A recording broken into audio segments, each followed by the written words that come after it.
dan saudara-saudara sekalian jemaah salat subuh yang saya hormati dan saya muliakan. Alhamdulillah pada pagi hari yang berbahagia ini kita diberi anugerah oleh Allah Subhanahu wa taala untuk menghadiri salat subuh secara berjamaah. Ini adalah sebuah nikmat dari nikmat-nikmat Allah Subhanahu wa taala yang sangat besar pada seorang muslim dan muslimah tatkala ia menjalankan apa yang diperintahkan oleh Rabb-Nya, menunaikan kewajibannya dan memperoleh pahala yang besar di belakang hal tersebut. Saya bermohon kepada Allah Subhanahu wa taala semoga Allah selalu menjaga kita dengan curahan rahmat dan taufik-Nya dan selalu melipat gandakan untuk kita semua pahala di kehidupan dunia dan di akhirat.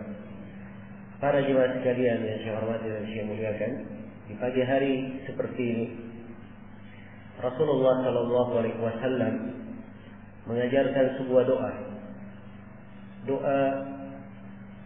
untuk dibaca di waktu pagi. Dalam sebagian riwayat hadisnya diterangkan bahwa Nabi membacanya selepas salat.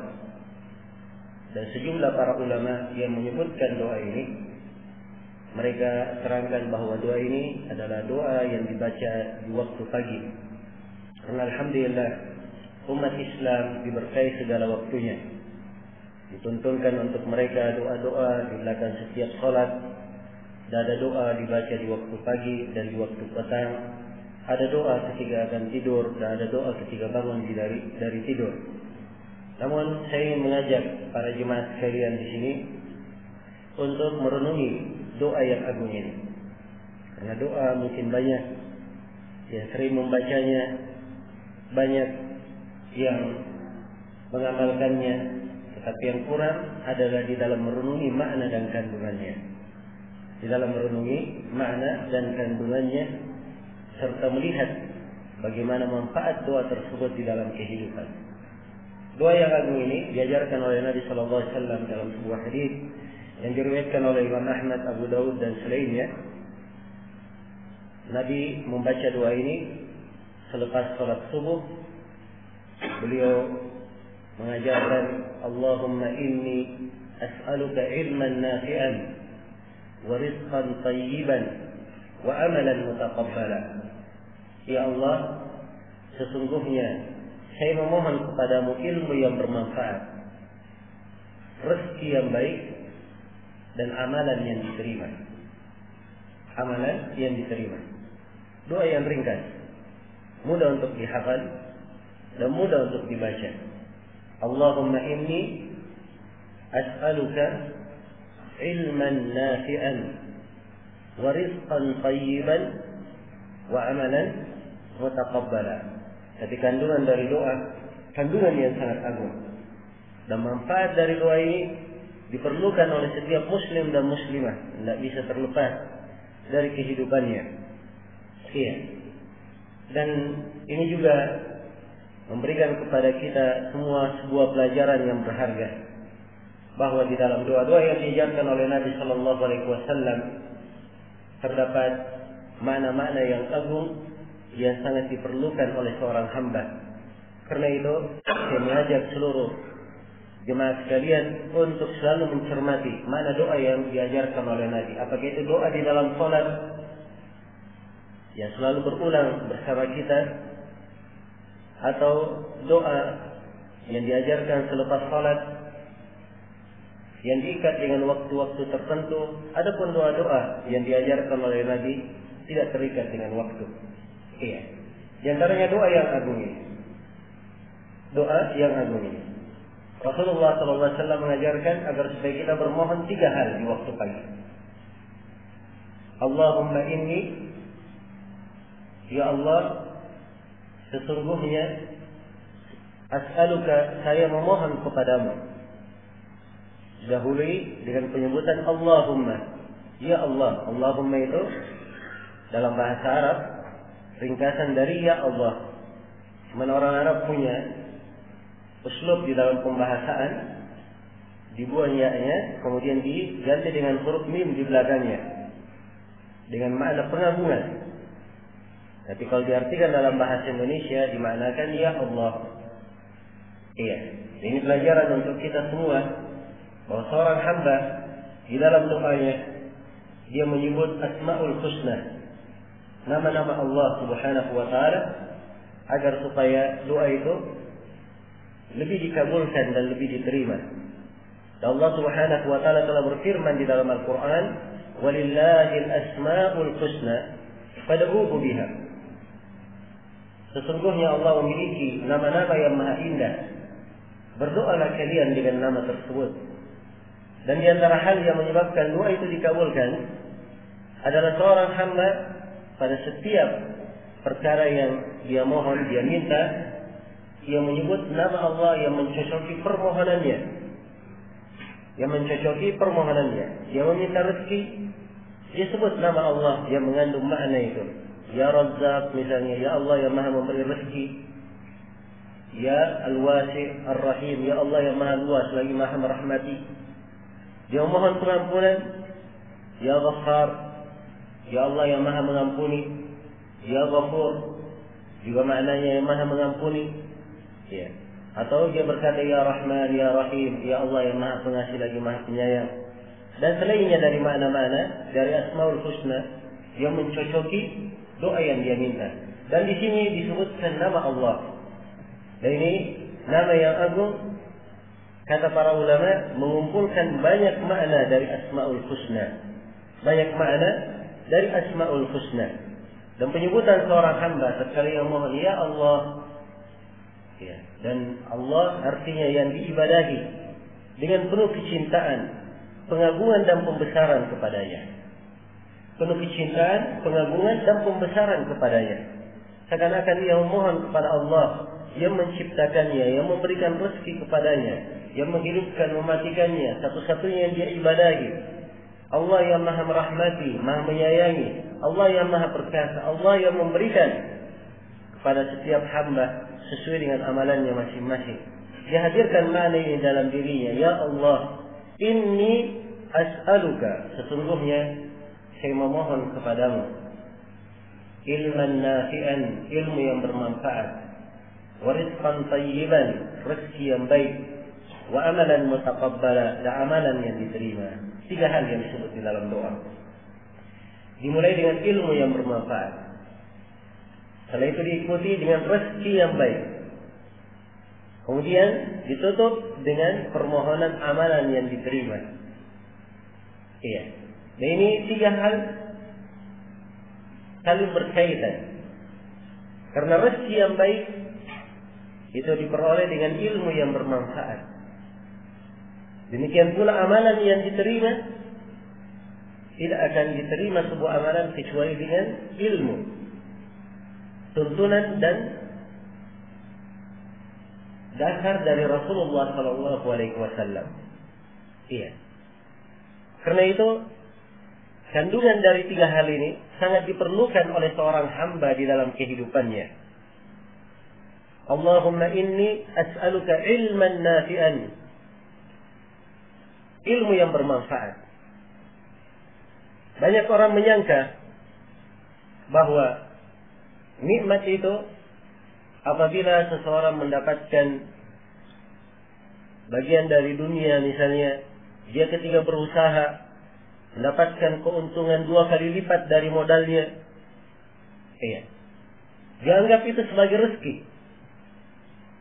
Tapi ia lupa bahwa ilmu agama yang diberikan oleh Allah kepada seorang hamba, ilmu agama yang diberikan oleh Allah kepada seorang hamba, itu adalah bagian dari rezeki Allah Subhanahu wa taala. Bahkan rezeki yang lebih utama. Karena sepakat para ulama bahwa ilmu itu lebih baik daripada harta. Ilmu lebih baik daripada harta. Berkata Ali bin Abi Thalib radhiyallahu anhu, "Al-ilmu khairun minal mal."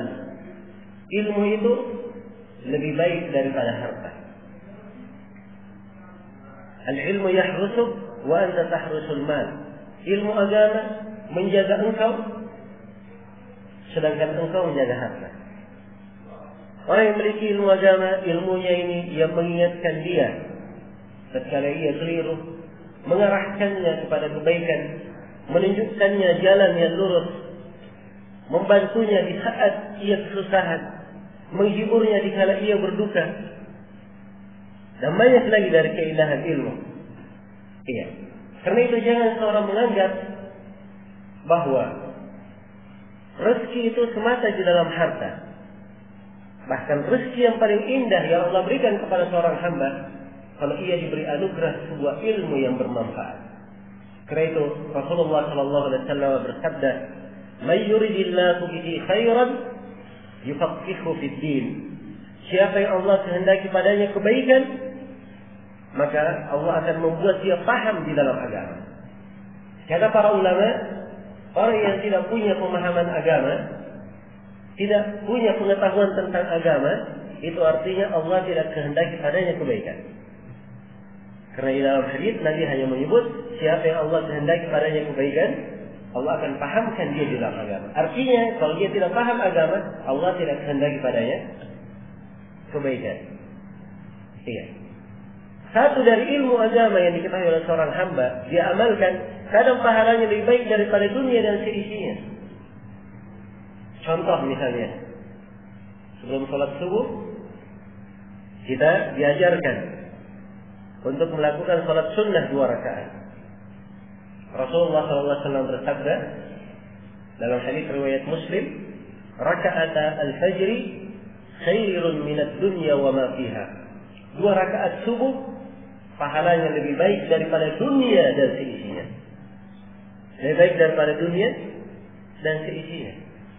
Karena itu perlu kita renungi dan perlu kita perhatikan keagungan ilmu agama ini dan bagaimana besarnya nikmat yang Allah Subhanahu wa taala berikan kepada seorang hamba kalau ia diberi kesempatan untuk mempelajari ilmu agama, diberi kesempatan untuk mendapatkan ilmu yang bermanfaat. Iya, sebab dengan ilmu ini akan baik keadaannya di dunia dan di akhirat. Dengan ilmu agama ini Allah akan mengangkat derajatnya. Allah berfirman, "Yarfa'illahu alladhina amanu minkum walladhina utul ilma darajat." Allah mengangkat orang-orang yang beriman di antara kalian dan orang-orang yang berilmu. Allah angkat beberapa derajat. Diangkat beberapa derajat. Dikhususkan untuk mereka pengangkatan derajat. Dan di dalam Al-Quranul Karim ada 4 ayat penyebutan pengangkatan derajat. Ya, dan 3 ayat diantaranya semuanya berarah kepada mempelajari ilmu agama. Ya. Dan ilmu agama ini adalah ruh pada seorang hamba, kehidupannya. Allah menganggap orang-orang yang tidak mempelajari ilmu agama itu dianggap seperti bangkai, seperti mayat. Walaupun dia bergerak, berjalan, tetapi Allah menyebutnya sebagai mayyit di dalam Al-Quran. Allah berfirman, "Awaman kana maitan fa ahyaynahu wa ja'alna lahu nuran yamshi bihi an-nasi yamshi bihi fi an-nasi kaman mathaluhu fi adh-dhulumati laysa bi kharijin minha." Apakah orang yang tadinya dia adalah mayat, kemudian kami hidupkan dia dan kami berikan untuknya cahaya, dia berjalan dengan cahaya itu. Perhatikan, ini orang tadinya dianggap mayat oleh Allah, dianggap mati. Kemudian diberi cahaya, diberi ilmu pengetahuan, diberi ilmu agama. Apakah orang yang seperti ini sama dengan orang yang berada di zulumat, di kegelapan, tidak mau keluar dari kegelapan itu? Allah buat 2 perumpamaan. Orang yang tetap mati dalam kegelapan dan orang yang tadinya mati tapi dia hidup dengan ilmu agama. Karena itu ilmu agama adalah kehidupan bagi seorang hamba. Dan Allah telah menyebut bahwa ilmu agama ini adalah ruh bagi seorang hamba. Allah firman di dalam Al-Quran, "Wa kadzalika auhayna ilaika ruhan min amrina." Demikianlah kami wahyukan kepada Nabi Muhammad ruh dari perkara kami. Disebut ruh agama yang diberikan kepada Nabi Muhammad sallallahu alaihi wasallam. Dimaklumi jasad tanpa ruh tidak akan bisa hidup. Demikian pula seorang hamba, sampai yang mempelajari agamanya tidak ada arti dari kehidupannya. Tidak ada arti dari kehidupannya. Dan ilmu agama ini manfaat dan kebaikannya sangat banyak sekali bagi seorang hamba. Iya. Karena itulah perhatikan permohonan dan doa yang diajarkan oleh Nabi di waktu pagi ini. Allahumma inni as'aluka ilman nafi'an. Ya Allah, sesungguhnya saya memohon kepadamu ilmu yang bermanfaat. Dimulai dengan permohonan ilmu. Tidak dimulai dengan permohonan rezeki. Iya. Tidak dimulai dengan permohonan harta. Tidak dimulai dengan permohonan keturunan, kedudukan. Jadi maklumi nikmat Allah kepada Nabi SAW sangat banyak. Bersamaan dengan itu, Nabi-Nya tidak pernah diperintah oleh Allah memohon tambahan nikmat kecuali satu nikmat, yaitu tambahan ilmu. Allah berfirman memerintah kepada Nabi-Nya, "Wa qur rabbi zidni ilman." Wahai Nabi Muhammad, katakanlah, berdoalah, wahai Rabbku, tambahlah ilmu untukku. Tidak ada perintah untuk memohon hal yang lainnya. Hanya diperintah untuk memohon tambahan ilmu agama. Sebab inilah yang terbaik bagi seorang hamba. Inilah yang bermanfaat bagi seorang hamba. Allahumma inni as'aluka ilman nafi'an. Ya Allah, sesungguhnya saya memohon kepadamu ilmu yang bermanfaat. Doa ini juga memberikan kepada kita pelajaran bahwa ilmu itu ada dua macam. Ilmu ada dua macam. Ada ilmu yang bermanfaat dan ada ilmu yang tidak bermanfaat. Karena itu kita memohon kepada Allah ilmu yang apa? Ilmu yang bermanfaat, ilman nafi'an. Iya. Adapun ilmu yang tidak bermanfaat, ini adalah suatu bahaya bagi seorang hamba di dalam dirinya. Kalau dia memiliki ilmu, tetapi ilmunya tidak memberi manfaat kepadanya. Karena itu di doa yang lain, Nabi mengajarkan kepada umatnya untuk berlindung. Jangan sampai diberi ilmu yang tidak bermanfaat. Antara doa yang diajarkan oleh Nabi dalam hadis yang diriwayatkan oleh Imam Muslim, Nabi berkata, Allahumma inni a'udhu bika min ilmin la yanfa, wa qalbin la yakhsha, wa nafsin la tashba, wa min du'ain la yustajabu laha. Ya Allah, saya berlindung kepadamu dari ilmu yang tidak bermanfaat, dari hati yang tidak khusyuk, dari jiwa yang tidak pernah kenyang, dan dari doa yang tidak didengarkan, doa yang tidak dikabulkan. Beliau berlindung dari 4 perkara. Salah satunya, bahkan yang pertama, beliau berlindung jangan sampai diberi ilmu yang tidak bermanfaat. Iya. Karena itu ilmu dua macam. Ada ilmu yang bermanfaat dan ada ilmu yang tidak bermanfaat. Ilmu yang bermanfaat inilah yang hendaknya dicari oleh seorang hamba. Iya. Alhamdulillah ilmu agama itu adalah ilmu yang selalu memberi manfaat kepada seorang hamba. Namun ilmu tersebut dia bermanfaat pada dirinya dan kadang bermanfaat apabila disertai dengan amalan lain. Ya. Disertai dengan amalan lain. Karena itulah dikatakan ilman nafi'an. Ilmu yang bermanfaat. Ilmu yang bermanfaat itu memberikan pengaruh di dalam jiwa. Memberikan pengaruh di dalam jiwa. Ilmu yang bermanfaat itu menghiasi kehidupan seorang hamba. Ilmu yang bermanfaat adalah ilmu yang disertai dengan amalan salih. Disertai dengan amalan salih. Dan di dalam permohonan doa ini, kita memohon kepada Allah Subhanahu wa ta'ala di akhirnya, supaya diberikan amalan yang diterima. Amalan mutaqabbalah. Ya, dan sangat banyak sekali di dalam Al-Quranul Karim penyebutan ya, permohonan ilmu disertai dengan amalan salih. Karena itu, seperti misalnya di ayat yang dibaca oleh imam kita tadi di surah At-Tin, illa alladziina aamanu wa 'amilus shalihat. Kecuali orang-orang yang beriman dan beramal salih. Karena keimanan tidak akan mungkin muncul tanpa didasari oleh ilmu. Iman itu adalah keyakinan, dan keyakinan tidak akan datang kecuali kalau seorang mempelajari, punya pengetahuan. Ya, inilah yang menumbuhkan keimanan. Karena itu di dalam banyak ayat yang berkaitan dengan keimanan ditafsirkan oleh para ulama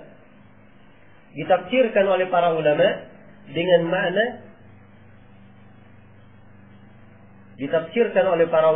makna berilmu ataupun menuntut ilmu. Illal ladzina amanu, kecuali orang-orang yang berilmu, wa amilus shalihat, dan beramal salih. Jadi ada ilmu dan ada amalan salih. Baik. Dan ilmu yang tidak bermanfaat itu kadang kembali kepada orang yang menuntutnya. Tidak ada keikhlasan pada dirinya. Dia menuntut ilmu tidak diamalkan. Dia menuntut ilmu, dia peruntukkan untuknya dunia dan selainnya, sehingga ilmu tersebut tidak diberikan manfaat oleh Allah Subhanahu wa taala untuk dirinya. Kemudian yang kedua, di dalam potongan doa, warizqan thayyiba. Ya Allah, saya mohon kepadamu rezeki yang baik. Rezeki yang baik. Kata rezeki di dalam Al-Quran digunakan di banyak tempat. Digunakan di banyak tempat. Harta disebut rezeki. Pengetahuan agama, keimanan disebut rezeki. Kenikmatan di sorga juga disebut rezeki. Berbagi kebaikan disebut rezeki. Maka rezeki ini maknanya lebih luas. Karena itu tatkala seorang hamba memohon warizqan thayyiban, dan rezeki yang baik, maka ini adalah sebuah nikmat yang lain. Ya Allah Subhanahu wa taala berikan kepada seorang hamba. Dan alhamdulillah di dalam agama kita diterangkan sebab-sebab yang menyebabkan seorang hamba itu dilapangkan rezekinya, dibukakan berbagai kebaikan untuknya. Dan tentunya waktu membatasi kita, hanya saja saya isyaratkan bahwa di dalam ayat-ayat Al-Quran dan hadis-hadis Rasulullah SAW disebutkan beberapa hal yang apabila dilakukan oleh seorang hamba akan melapangkan rezekinya. Di antara hal tersebut adalah dia banyak beristighfar kepada Allah Subhanahu wa taala. Yang kedua, dia banyak bertakwa kepada Allah. Yang ketiga, dia memurnikan ibadahnya hanya untuk Allah. Kemudian yang keempat, dia konsentrasi dan lebih banyak beribadah kepada Allah Subhanahu wa taala. Kemudian yang kelima, dari hal yang melapangkan rezeki, seorang bertawakal kepada Allah. Kemudian yang keenam, dari hal yang melapangkan rezeki, dia berinfak dan mengeluarkan sebagian rezekinya, sehingga Allah Subhanahu wa taala lebih melapangkan untuknya. Kemudian di antara hal yang melapangkan rezeki seorang hamba, dia menunaikan kewajibannya, menegakkan salat. Karena Allah berfirman, "Wa'mur ahlaka bis-salati wastabir 'alaiha, la nas'aluka rizqan, nahnu narzuquk wal 'aqibatu lit-taqwa." Perintahlah keluargamu untuk menegakkan salat dan bersabarlah di dalam memerintah mereka. Kami tidak memohon, kami tidak meminta rezeki kepada engkau. Kamilah yang berezeki kepada kalian. Ini syarat bahwa penegakan salat itu adalah bagian yang melapangkan rezeki bagi seorang hamba. Demikian pula di antara hal yang melapangkan rezeki seorang hamba adalah dia berbuat baik kepada orang yang lemah. Dia berbuat baik kepada orang yang lemah. Di antara hal yang melapangkan rezeki, dia menyambung silaturahminya. Dan banyak lagi sebab-sebab yang diterangkan di dalam Al-Quran maupun hadis Rasulullah SAW sebagai perkara yang melapangkan rezeki bagi seorang hamba. Kemudian di akhir doa ini, Rasulullah SAW mengajarkan kepada umatnya untuk membaca wa amalan mutaqabbala. Allahumma inni as'aluka ilman nafi'an wa rizqan tayyiban wa amalan mutaqabbala. Ya Allah, sungguhnya saya memohon kepadamu ilmu yang bermanfaat, rezeki yang baik, dan amalan yang diterima. Amalan yang diterima. Menunjukkan kepada kita bahwa sebagian amalan tidak diterima oleh Allah. Ada orang yang beramal, tapi dia tidak dapatkan dari amalannya kecuali hanya susah payah. Dia tidak dapatkan dari amalannya kecuali keringat saja. Dan ini di banyak keadaan.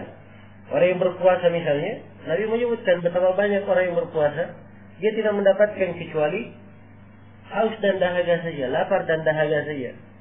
Ini karena ada hal yang hilang dari amalannya, sehingga amalan itu tidak diterima oleh Allah Subhanahu wa Ta'ala.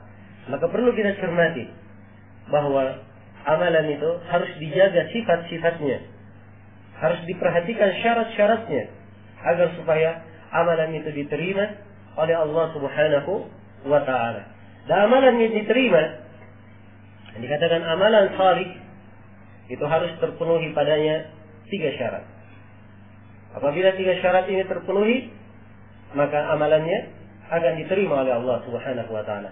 Syarat yang pertama, pelaku amalan adalah orang yang bertauhid, memurnikan ibadahnya hanya kepada Allah. Iya. Adapun kalau dia menduakan Allah di dalam ibadah, dia berbuat kesyirikan, dia berdoa kepada Allah, berdoa juga kepada selain Allah, dia mohon kepada Allah, saya mohon juga kepada selain Allah, dia bertawakal kepada selain Allah, mendatangi tempat-tempat yang dikeramatkan, mempercayai dukun-dukun dan selainnya. Ini adalah hal dari bentuk kesyirikan yang akan membatalkan keislaman seorang hamba. Amalannya tidak akan diterima. Allah ibaratkan amalan orang yang seperti ini dalam Al-Quran.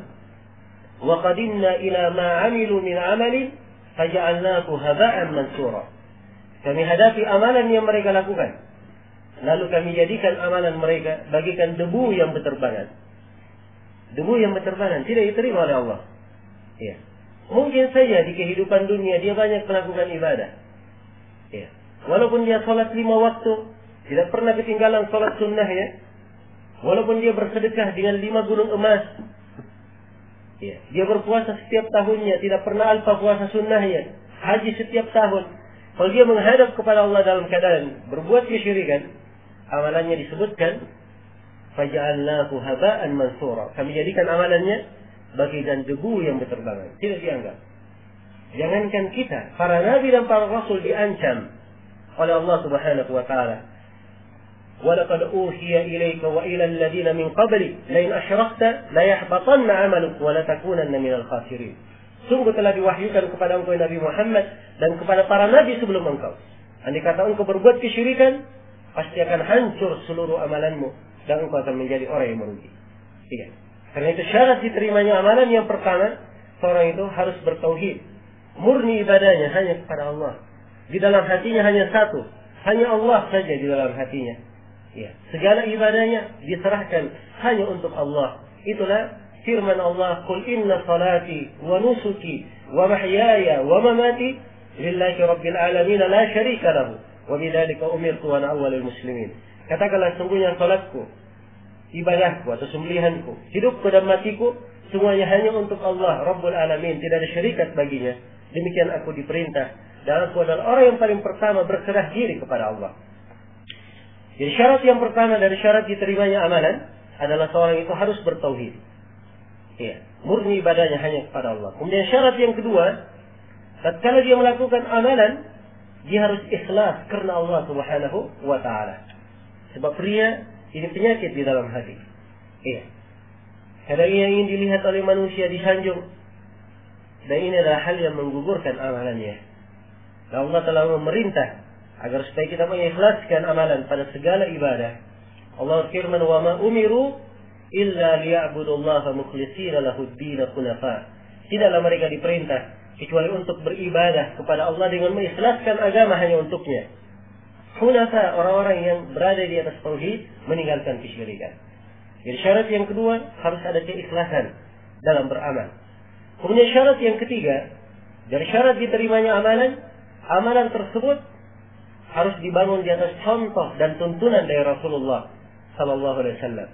Karena amalan apa saja yang dilakukan oleh seorang hamba, kalau tidak ada petunjuk dan contohnya dari Nabi, maka amalan itu akan tertolak.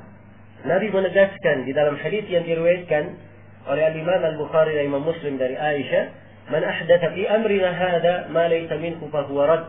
Siapa yang mengada-adakan di dalam perkara kami ini apa yang bukan dari agama, amalan itu tertolak. Di dalam riwayat lain, "Man amila amalan laysa alayhi amruna fa huwa raddun." siapa yang berbuat sebuah amalan tidak dibangun di atas tuntunan kami, maka amalan tersebut adalah amalan yang tertolak. Iya.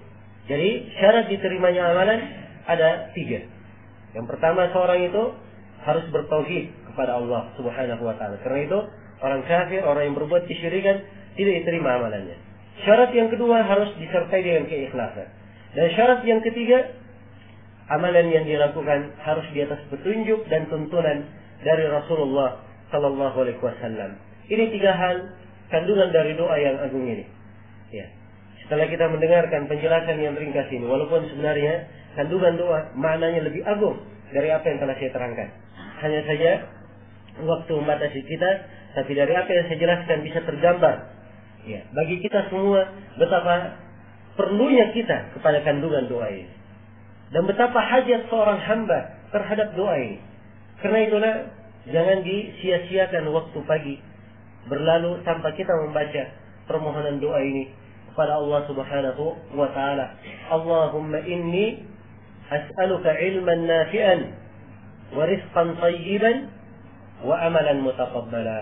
Ini mungkin yang bisa saya sampaikan berkaitan dengan doa ini. Semoga bisa menjadi pelajaran dan renungan untuk kita semua, agar kita lebih banyak lagi mencermati doa-doa yang lain yang diajarkan oleh Rasulullah sallallahu alaihi wasallam.